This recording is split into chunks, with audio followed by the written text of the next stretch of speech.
El mar del Canal de la Mancha amaneció sombrío, teñido de gris y verde profundo, como si presintiera el destino que aguardaba a aquellos hombres. Barcos alineados en silencio, con sus velas rígidas frente al viento, reflejaban la gloria y la arrogancia de una de las mayores flotas que el mundo había visto. La Armada Española estaba lista, o eso creían, pero el cielo, pesado y cargado, parecía murmurar advertencias que ningún comandante quiso escuchar. El olor a cuerda salada, madera mojada y aceite impregnaba el aire, mezclado con el miedo silencioso de los marineros. No lo sabían, pero la tormenta ya se preparaba para juzgarlos. En las cubiertas los hombres trabajaban febrilmente, ajustando velas y preparando cañones. Cada golpe de metal contra madera resonaba como un presagio de desastre inminente. Hombres de todas las edades y orígenes, entrenados o improvisados, llevaban en la mirada esperanza, pero también duda.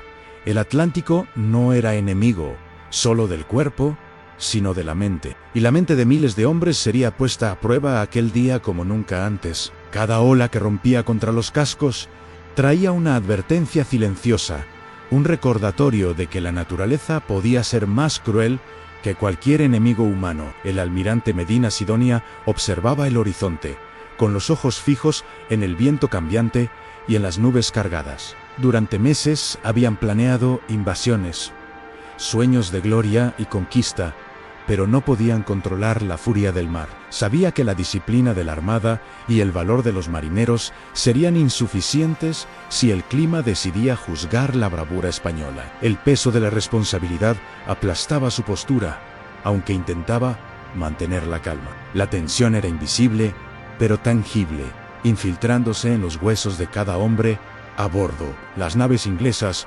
observando desde el otro lado, parecían sombras silenciosas entre la niebla. El enemigo no necesitaba atacar de inmediato. El mar y el cielo formarían parte de la batalla. Inglaterra confiaba en la suerte, en el conocimiento de la costa y en la paciencia. Pero el secreto de la victoria, aquella mañana, no estaba solo en las tácticas humanas, sino en la imprevisibilidad de la naturaleza. Cada marinero español sentía la ansiedad calarle el alma, el miedo a naufragar, a perderlo todo, a enfrentar una fuerza que no podía combatirse con cañones ni espadas. Las horas se arrastraron.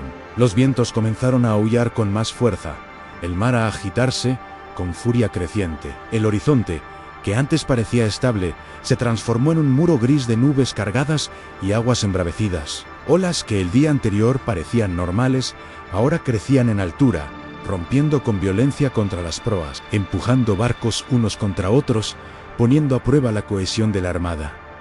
Cada hombre sujetaba cuerdas, anclas, instrumentos de navegación. Cada mano temblorosa cargaba no solo esfuerzo físico, sino miedo y desesperación silenciosa. El sonido del viento se mezclaba con los crujidos de la madera y el gemido de los mástiles. Cada cañón listo parecía impotente frente a lo que se aproximaba. El olor a sal, pólvora y sudor creaba una atmósfera casi sofocante. Marineros jóvenes miraban a los veteranos en busca de orientación y encontraban solo rostros pálidos y temblorosos. El corazón de cada hombre latía más rápido, no por el enemigo humano, sino por el poder desconocido que se cernía sobre ellos. Y entonces a lo lejos, como si el propio cielo decidiera intervenir, una nube más oscura se acercó. El viento cambió de dirección, más agresivo, cortante. El mar se elevó, ondulando con violencia, arrojando pequeñas embarcaciones contra naves mayores, arrancando velas, rompiendo cuerdas. La tormenta anunciaba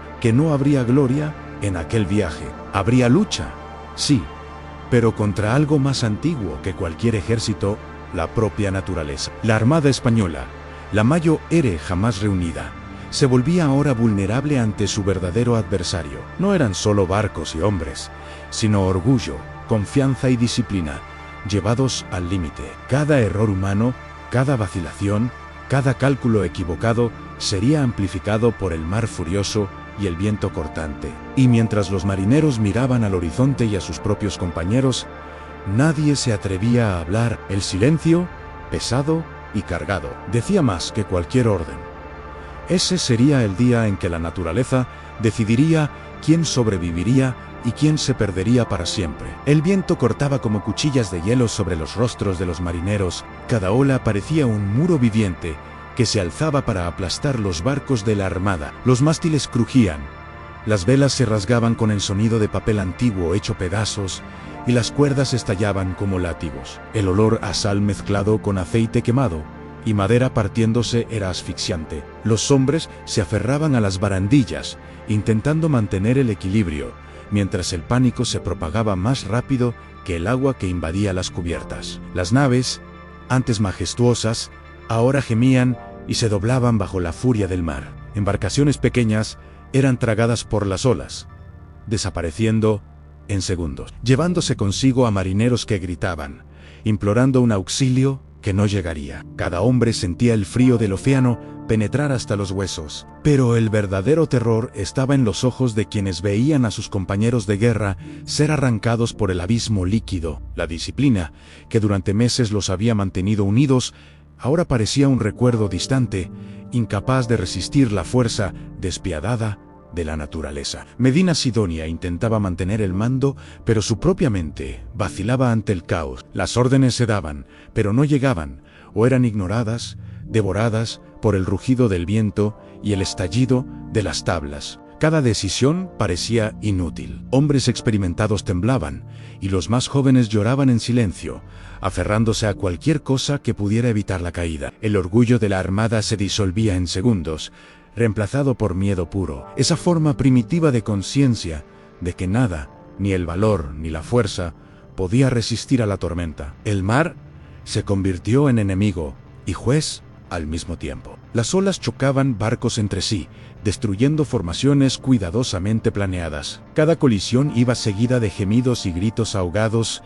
metal rechinando, madera estallando, velas desgarrándose como pergaminos antiguos. Pequeñas explosiones de cañones, antes símbolos de poder, ahora estallaban inútiles, incapaces de enfrentar la furia que venía del cielo y del mar. El rugido de la tormenta era más ensordecedor que cualquier grito humano, más mortal que cualquier espada. Mientras la noche se acercaba, el caos aumentaba. Hombres se lanzaban sobre cuerdas rotas, intentando salvar a compañeros o a sí mismos. Algunos eran tragados por el agua sin siquiera un suspiro. Otros permanecían aferrados, temblando, mientras el frío congelaba músculos y huesos. Cada instante era una batalla entre la voluntad de sobrevivir y la fuerza aplastante de la tormenta. La naturaleza impartía lecciones que ningún almirante podía enseñar, ninguna disciplina podía contener. Y entonces ocurrió el primer gran naufragio. Una nave de guerra, con cientos de hombres a bordo, fue engullida por una ola monstruosa, partiéndose en astillas. El sonido de la madera quebrándose, del metal retorciéndose y de los gritos mezclados con el agua era como un trueno continuo. Medina Sidonia sintió el peso del fracaso oprimirle el corazón. Sabía que había planeado la mayor victoria de la historia, pero estaba impotente ante un enemigo invisible, más antiguo que cualquier ejército, el propio océano. El horror psicológico era casi tangible. Marineros que habían enfrentado batallas épicas ahora lloraban en silencio, temblando al comprender que cada habilidad aprendida, cada maniobra ensayada, era inútil. La psicología colectiva se transformaba en caos absoluto, en miedo, desesperación, culpa y resignación mezclados en un solo ritmo frenético, resonando en las cubiertas, en las cuerdas, en las velas desgarradas y en el mar embravecido. Cada mirada decía lo mismo: no podemos vencer esto. Y a medida que la noche caía, el cielo se volvía aún más negro, y la lluvia y el viento golpeaban como puños de hierro. La Armada Española, orgullo de toda una nación, ya no era solo una flota, era un campo desesperado de supervivencia. Cada nave que resistía estaba al borde de ser engullida. Cada hombre luchaba contra una muerte inevitable.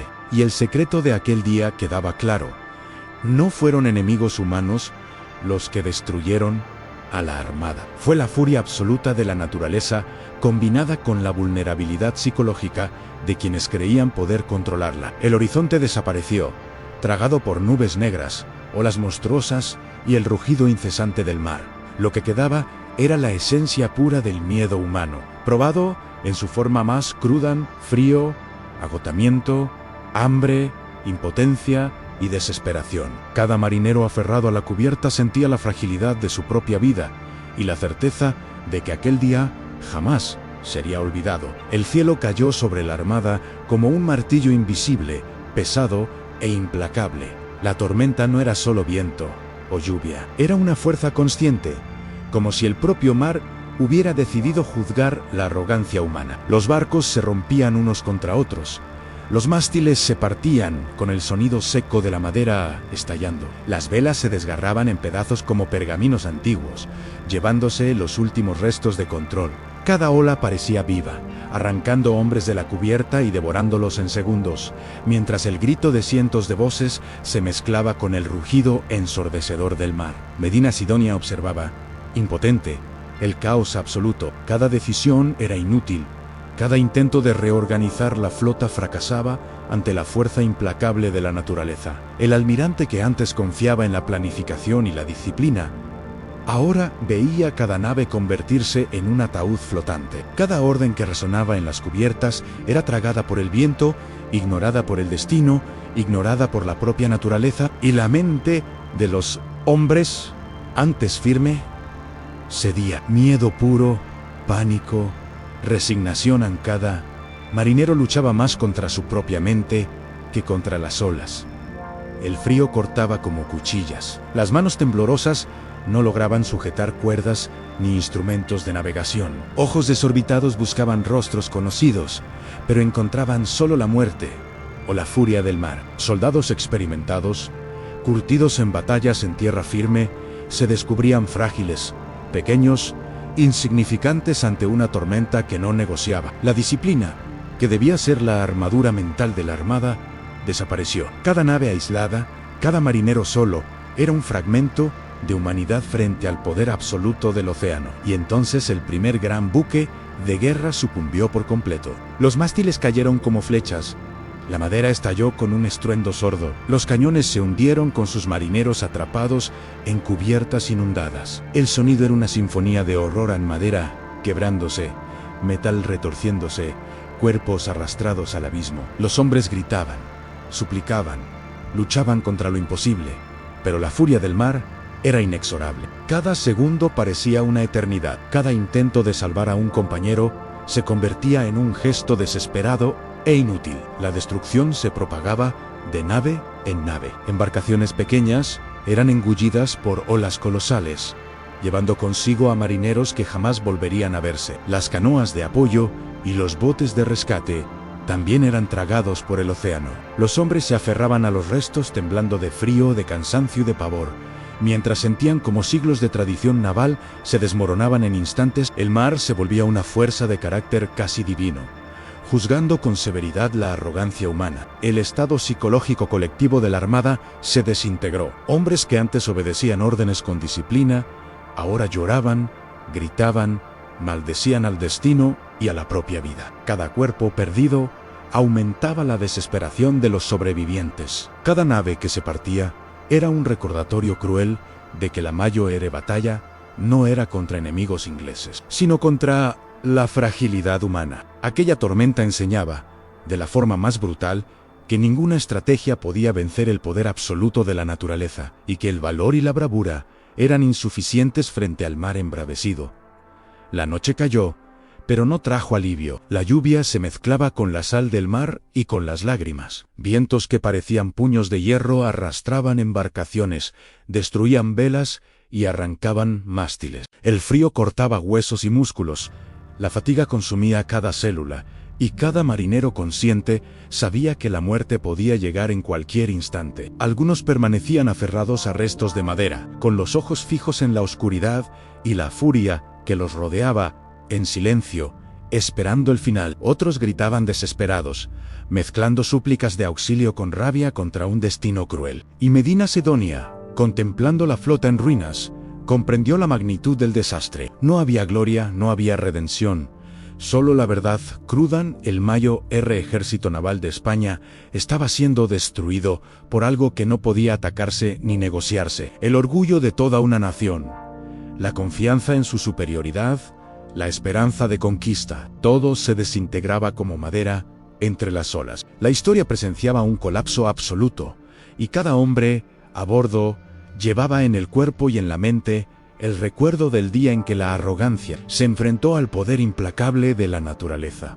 Y mientras el viento aullaba, las olas aplastaban y los gritos resonaban. El secreto de aquel día se revelaba no fue una derrota frente a un enemigo humano, sino la lección brutal de que la naturaleza, combinada con la fragilidad humana, puede derribar imperios y hundir flotas enteras. La Armada Española no solo fue destruida, fue humillada, despedazada y consumida, dejando sobrevivientes para contar historias de horror, miedo y respeto eterno por el poder del mar. Cuando el sol finalmente intentó romper las nubes negras, la visión que se reveló fue devastadora. No había línea de batalla ni orgullo, solo restos flotando sobre un mar aún agitado, mástiles rotos, velas desgarradas, tablas quebradas y cuerpos dispersos recordaban que la gloria había sido engullida por el océano.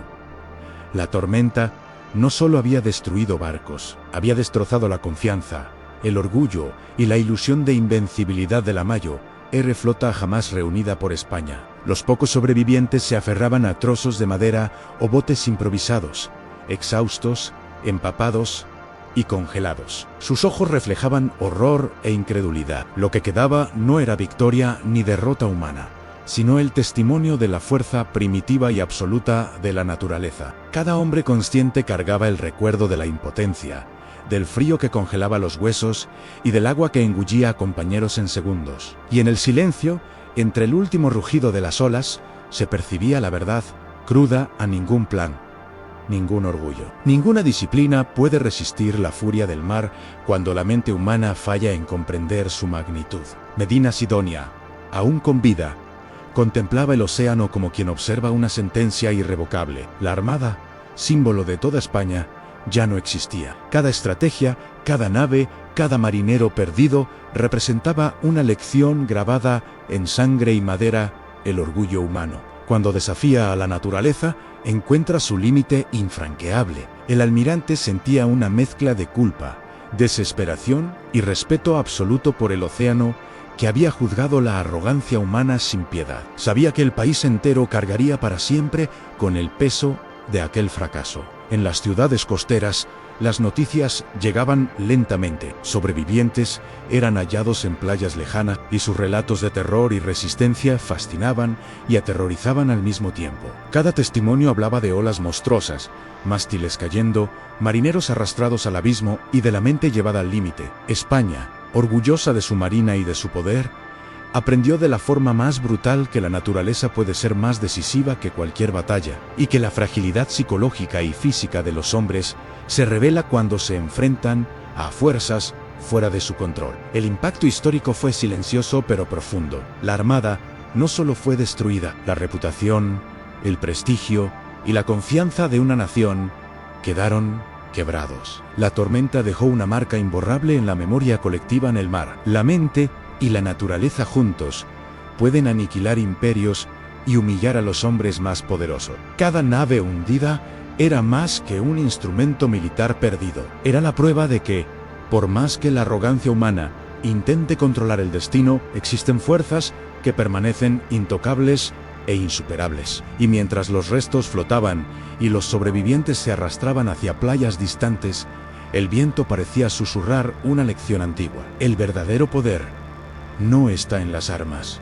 ni en la disciplina, ni en los ejércitos, sino en el respeto por la naturaleza y en la humildad de reconocer los límites humanos. La tormenta que enterró a la Armada Española no fue solo un desastre, fue un testimonio silencioso de la fragilidad de la mente y del cuerpo frente a la fuerza absoluta del mundo natural. Caravanas de sobrevivientes avanzaron por playas y ríos, cargando historias de horror, heroísmo y resistencia. Cada rostro reflejaba una mezcla de alivio y trauma. Cada barco perdido recordaba que incluso la planificación más meticulosa puede ser inútil frente a lo inesperado.